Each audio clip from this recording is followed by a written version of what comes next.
Out and about si Shuvi Etrata sa dami ng kanyang showbiz commitments. Kabilang ang racket sa Japan with Will Ashley and Ralph De Leon.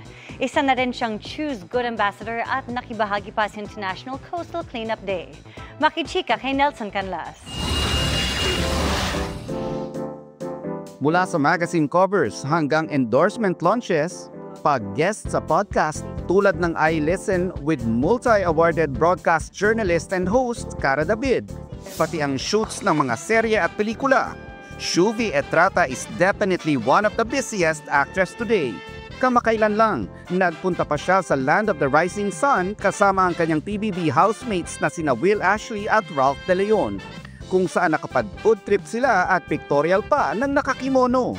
With Japan, natutunan ko doon yung sarap pala ng beef nila. Masaya lang ako sa opportunity, and the moment I opened my eyes, landed in Japan, doon ko talaga nasabi na I made it. Kasi it's just my dream country. And then after that, the Thailand, which I've experienced more happiness, genuine connection with my team.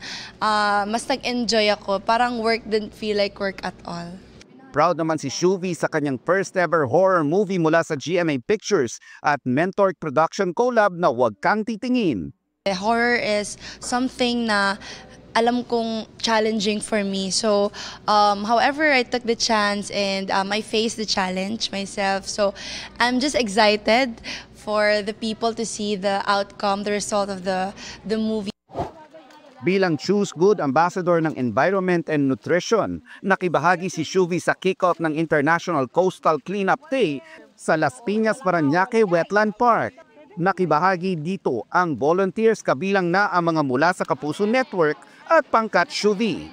Umabot ng 787 kilos ang kabuuan ng timbang ng nakolektang basura. Nelson Canlas, updated sa Showbiz Happenings.